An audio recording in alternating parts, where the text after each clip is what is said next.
Hey there, it's time once again for the Meaningful, Measurable Marketing Podcast. I'm Jen Carroll. And I'm Annalisa Hilliard. Together, we are the Dames of Data Dames Marketing. As the Dames, Jen and I are marketing strategy consultants who help our clients align marketing, business goals, and measure results that matter. As longtime friends, we avidly consume and critique all kinds of drinks, spend as much time outdoors as possible, and are always learning. We also strive to stay on top of what's happening in our industry. Our goal with this podcast is to look at today's biggest marketing trends, many requiring enterprise-level teams and budgets to fully implement, and try to apply them in ways that make sense for small to mid-sized businesses. We hope you'll subscribe to our podcast and leave us a review. You can connect with Jen and me via our website, datadamesmarketing.com, or on LinkedIn, where we do most of our social media networking. So episode 12. Here we go. To be competitive in 2021 online, marketers must up their game in user experience, content, and awareness. Okay, we're gonna. How did I do sounding like you? Seriously? Maybe I thought maybe in episode 12 I should because it's Could it be me? Yeah. Okay. See if we can fool the listener. All right. Today's topic is what it takes to be competitive in 2021 in online marketing. Our premise is to be competitive in online marketing in 2021, marketers must up their game in 3 key areas: user experience, content, and awareness. But before we dive into that, we want to do our regular segment of What Are We Drinking? Oh, wait. So today we want to feature the Traverse City Whiskey Co. in Traverse City, Michigan. Recently did some cross-country skiing. For me, the very first time I've ever done that. And I am terrible at skiing, by the way, but I had a great time. It included a visit to the Traverse City Whiskey Co. And you know how we found out about them? Now, remind me. When I made us cocktails, I used their cherries. Oh, where did you get their cherries around I don't here? want to say. Wow. Because I don't want to support the business where I actually got them. Oh, so go directly to the Traverse City Whiskey. Do not go Co. to Amazon. Oh, you weren't going to say where you got them from. But everyone was like, we know where you got them. Anyway. So what's so don't awesome? buy them off Amazon. Right. You can go to their website. Yep. So what's so awesome about their whiskey? Their cherry whiskey is amazing. Yeah, it's not like a cloying cherry flavor. It's very natural. Right. Tasting. Yeah, that was probably my favorite there. I would say Traverse City as a whole is a pretty cool little city. The whiskey company is I don't know if there's like a downtown area. Well, we were just gravitating toward breweries, and yeah. Traverse City is kind of what I feel like is a little bit on the outskirts of town, not far. Like, yeah, I was gonna say, yeah, I wasn't, but really cool vibe. Yeah, they have lots of merch. Yes, and they have a couple different whiskeys. Obviously the cherry. They had a lot of different whiskeys actually. The rye we tried. Mm-hmm. The regular.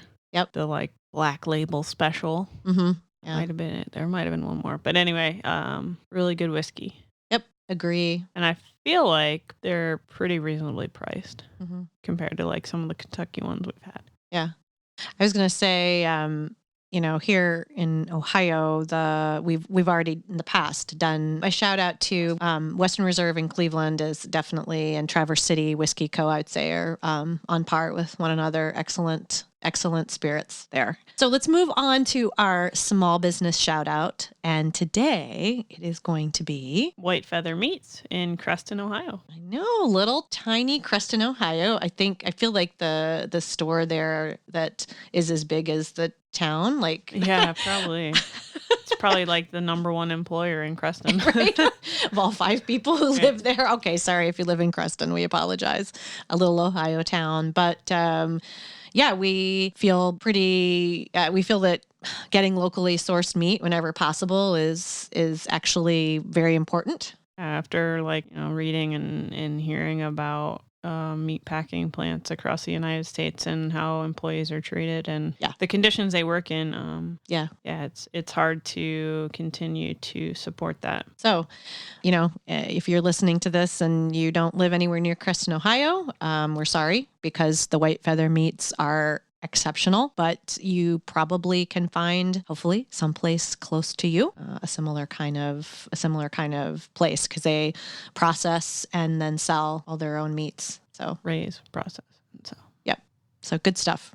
I think they're online. I think they're really popular as something like the Bearded Butchers or something. Like they have a big YouTube channel. So if you're into that, you're into Bearded Butchers. Who isn't? Right. Right. I mean, who talk about meat. Right. It's the channel to be on. Right. Okay. Awesome. All right. Well, let's hop back to marketing. The whole reason that we actually do this podcast, again, to reiterate, in the opinion of the Data Dames, if you want to be competitive online in 2021, got to up your game in user experience, content, and awareness. So our first reason about this is multiple ranking factors are now tied to user experience, and they were before. I mean, it's never user experience, I think, has always been in the algorithms, but the importance of user experience ranking factors have increased. Google Search Console has added a core Web Vitals report that has to do with issues on content on mobile and site response time and how the layout of the page loads. It definitely is one of the things they've talked about being added to the algorithm in 2021. So what, when you think about on-page experience, user experience being positive, do we have like some specific areas to be aware of that we want, listeners to think about? Yeah, I mean, I think you will probably want to work with your digital marketing team and or developer on this because it's more on the technical side of things. Mm-hmm. I mean, they're visibly noticeable, like I was saying, the layout shifts and kind of how the page loads and what content shows at each part of the load. And there's tools and stuff that you can use to kind of test those things, but it's not necessarily something that would just like jump out and be like, oh, this is super obvious. Yeah.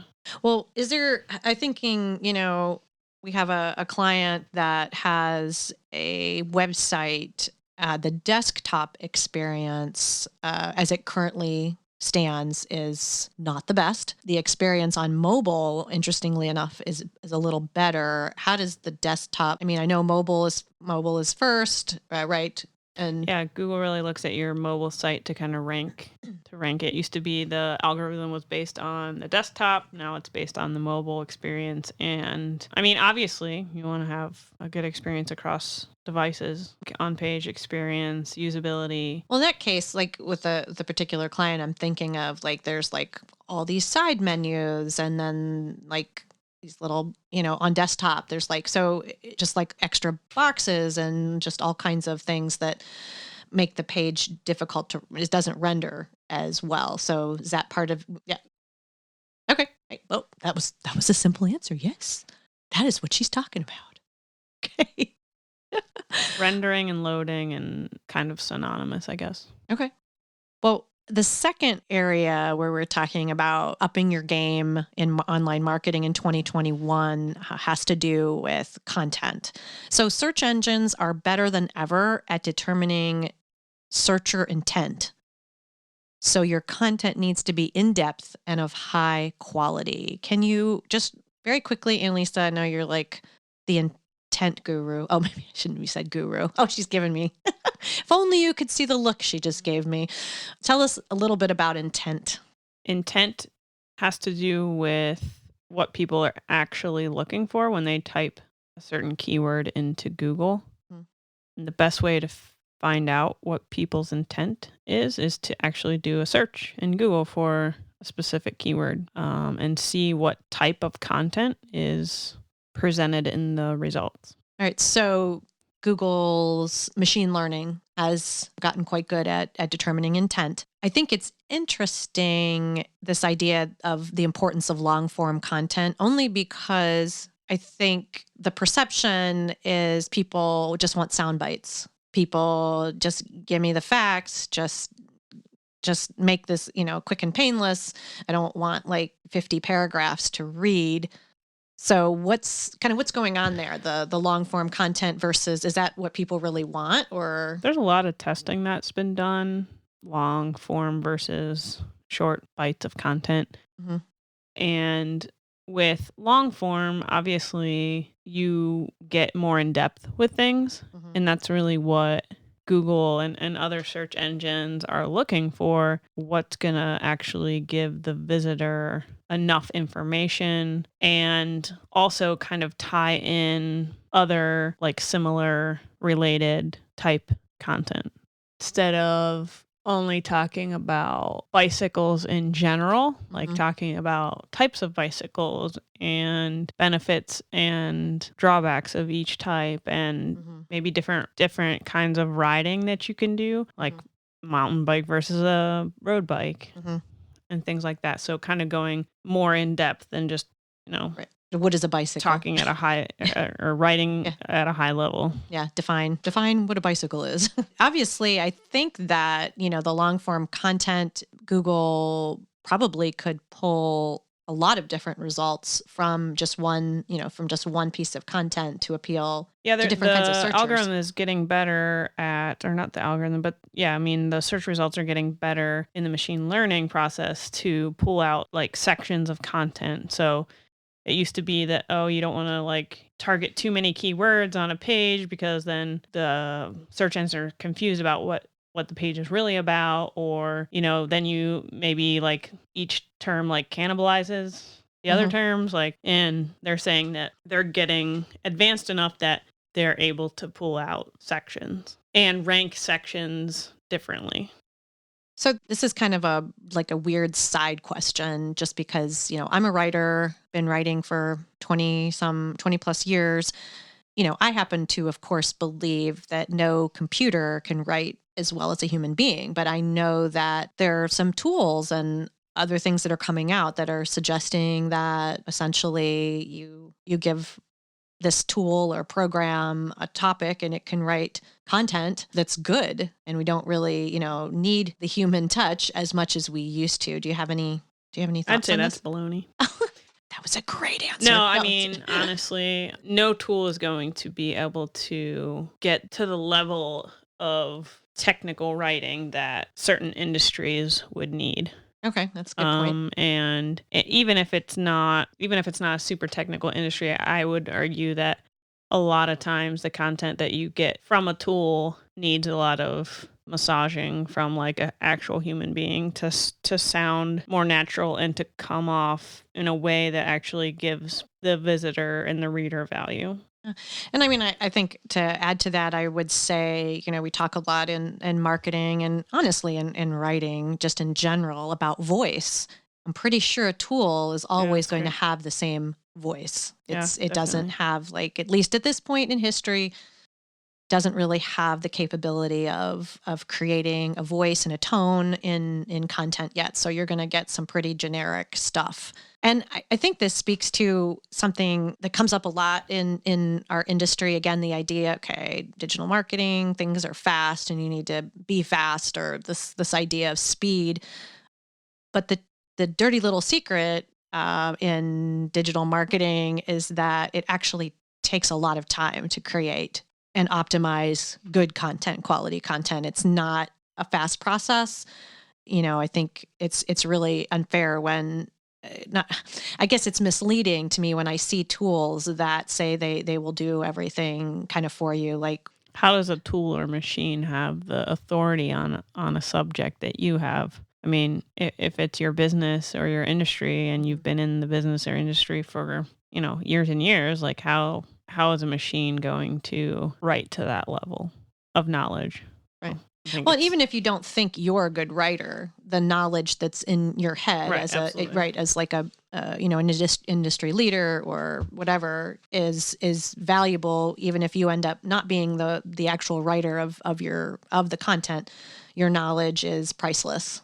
And not something that can be duplicated. So anyway, I'm sorry, I digressed there. We were going to talk a little bit in this point about the need for content to be in depth and of high quality. So we were going to talk a little bit real briefly about EAT signals, EAT, and that really kind of speaks to what we've already shared. Just real quick, Annalisa, what does EAT stand for? Expertise, authoritativeness, trustworthiness. And trustworthiness. Okay. So keep your EAT signals in mind. And when you're thinking about quality, you really want to satisfy that user intent, provide detailed and informative content that's, as much as possible appealing to the eye. Now, I have like a favorite quote from, I can't remember the name of the marketer, but he was quoting an Unbound study, and he just paraphrased and said, hey, it's the words that sell shit, not the design. And the design is there to support the words in selling. So yes, your content should have eye appeal, but the words themselves are very important. And then obviously it should be SEO friendly and voice search friendly as well. You need to think about sharing. I hesitate to use the word aggressively, because some people don't know when to stop, in terms of being aggressive, but definitely be sharing your content. And then the last piece is structured data. And I don't know if all of our listeners would know what structured data is, but that's in the HTML code. Yeah, it's pulling out different pieces and types of content to call attention to it and tell search crawlers exactly what that content is about. So when you do a good example would be if you search for a recipe online, in search results, you'll actually get recipes pulled in, and that is done with structured data. Wouldn't you use structured data for addresses and phone numbers and things like that? Yeah, there's, if you go to schema.org, there's it's like a dictionary basically of structured data. So structured data is actually something that also kind of crosses over, or is what is used in featured snippets. So again, if you do a search for bicycle, a question, if you have a question that you type into search, you'll get sometimes you'll get, depending on the search, you'll get a paragraph of content pulled into search. And another form of that is people doing voice searches more. Mm-hmm. Okay. Using their home assistants or Siri or whatever. Mm-hmm. Alexa. I think that structured data is used to help those devices and those, whatever they're called, home tools. Yeah. That makes sense. So, but actually Google recently has dropped the number of structured data that they used to. I forget what the percentage of searches used to bring featured snippets, and they actually have cut back on the number of featured snippet searches that return featured snippets, because people were, starting to game the system. Really? Like everything, right? Like everything in probably even outside of digital marketing, but an algorithm specifically, when you're trying to rank, there's a lot of gaming that goes on. And so, usually Google rolls something out, and then people find a way to take advantage of the system, and then the content isn't quality. And so Google cuts back. Mm-hmm. So. Yeah, it kind of goes back to what I was talking about with content a little bit. It's, obviously it's machine learning. It's artificial intelligence, but immediately the human element there is going to try to find a way around it. So our third point today with being competitive in 2021 in online marketing is, and remember we said user experience, content, and finally the concept of awareness, which obviously has been at the heart of, and when I mean awareness, I do mean, awareness of your company, awareness of your brand, awareness of your products and services. And that's been at the heart of marketing and advertising forever. So it's not like it's new, but it's taking on a bigger presence now. going forward. And that's because big tech companies like Google, Facebook, and others are striving harder to stop users from leaving their platforms. As part of that, if you share some content or something like that, and you click on the link, you'll notice that you actually never leave. A lot of times you actually never leave their search results. You actually don't leave Facebook or even Instagram or whatever. So yeah, just like the featured snippets I was telling you about in Google search results, why they started doing that wasn't necessarily to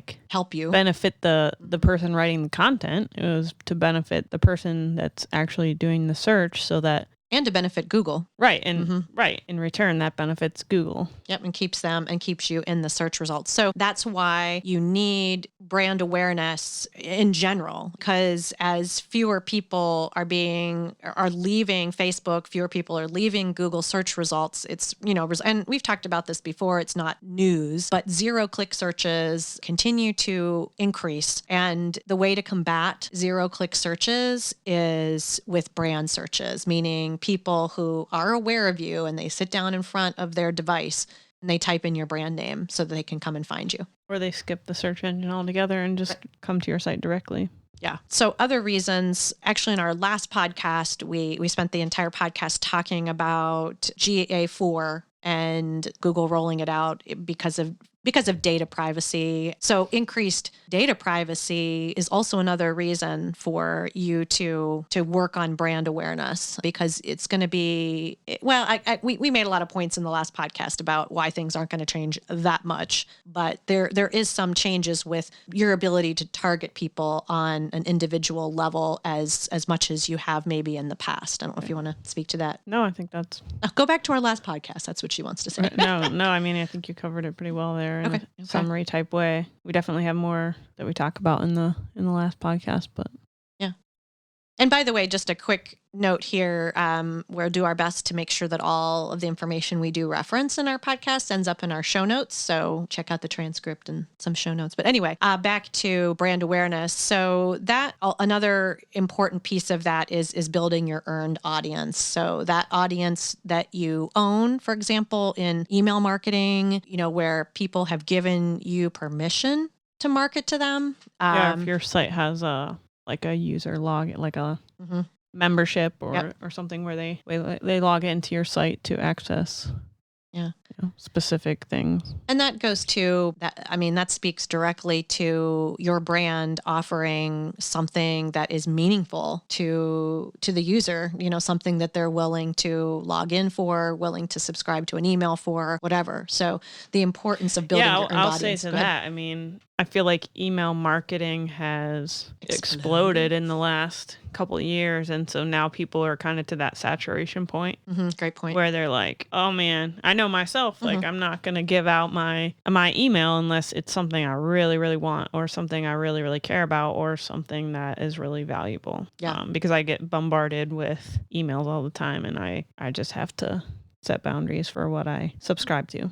Agree. 100% agree. You've got to be, it goes back to point number 2, content, and something, something that's worthy of their time and effort, or like specials and deals if that's the kind of business that you're in, but it's got to be valuable, bottom line. So I'd say that ties into the last point I wanted to make in this section, and using traditional marketing and sales in addition to your digital. It's key. Probably something that... Yeah, the last thing we wanted to mention is, the rising importance of digital PR in other traditional, I guess digital PR being traditional is kind of an oxymoron, but, making renewed efforts to have your content published in other places with other, whether it's business partners that you have in the business world, or traditional newspapers or online newspapers, or even having your content mentioned in podcasts. So, doing podcast interviews, all those kinds of things still have value, and I feel like are even increasing in value now as we look at this need for increasing your brand awareness. So I guess just in summary today, to be competitive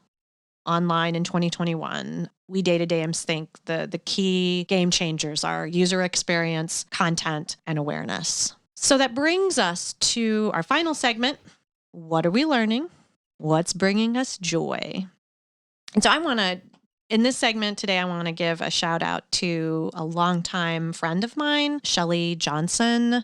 She is a professor at Georgetown College in Kentucky. So not Georgetown University, but Georgetown College. She is a professor of philosophy, and she writes prolifically at a blog called Love is Stronger. Actually, her website is Shelly P, as in Pruitt.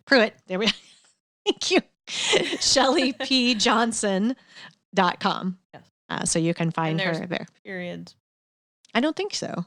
We can't possibly give a website. Right. Like, we're going to have to can't actually do one correctly. I know. We're going to have to get better at this, like writing these websites down. We'll have it in the show notes. I promise. There will be a link to Shelly's site. But she does a phenomenal job talking about body confidence, which interestingly enough, she reminds me of a Brene Brown.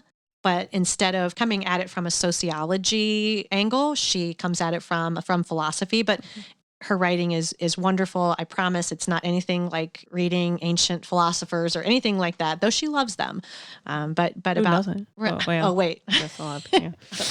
But body confidence, kindness to yourself, resilience. Yes, those are some really, really key points that she writes about, and her articles are very encouraging. So Shelly Johnson, ShellyPJohnson.com. And Lisa, what's bringing you joy? So I would have to say that my dog, Zola, she's constantly bringing me joy, but I just come up on her second gotcha anniversary. She's a rescue. She is a rescue. I got her from Canine Lifeline, caninelifeline.org. They're out of Cleveland. I do know that one because I go to that website all the time. Yes, she does. To look at puppies and dogs that are up for adoption because they're cute. No, Zola's just a lot of fun. She's anxious. She's an anxious dog, but she brings me a lot of joy, and especially in a year we just came through with the pandemic. Having a companion like her has been really great. So cheers for Zola. We've shared a lot of couch time, and she's fun to take out on walks and runs and hikes, and she loves going to the doggy park whenever we get a chance. And she's super, super fast. Oh, yeah, like lightning. She should be in one of those agility dog competitions. Yeah. Then I have a dog also named Lewis, and he is a purebred chocolate lab. And sorry. Yeah, I don't think I'd recommend the purebred dog experience. However, or the male dog experience. However, he is overall chill, which is, I feel pretty blessed for a chocolate lab owner to have kind of a chill chocolate lab. Yeah, I could say that he brings me joy also. He's sometimes kind of a butthead, but good old Lewis, also AKA Moose. All right. Thanks. That wraps up another episode of Meaningful, Measurable Marketing. If you manage marketing, sales, customer service, or operations for a growing small business, we hope you found this podcast helpful. Any tool, resource, or article we reference can be found in the show notes for this episode. And if you haven't already subscribed to our podcast or left us a review, we hope you'll do both today. I'm Jen Carroll. My co-host Annalisa Hilliard and I are marketing strategy consultants, and together we are the Data Dames of Data Dames Marketing. Learn more about us at datadamesmarketing.com.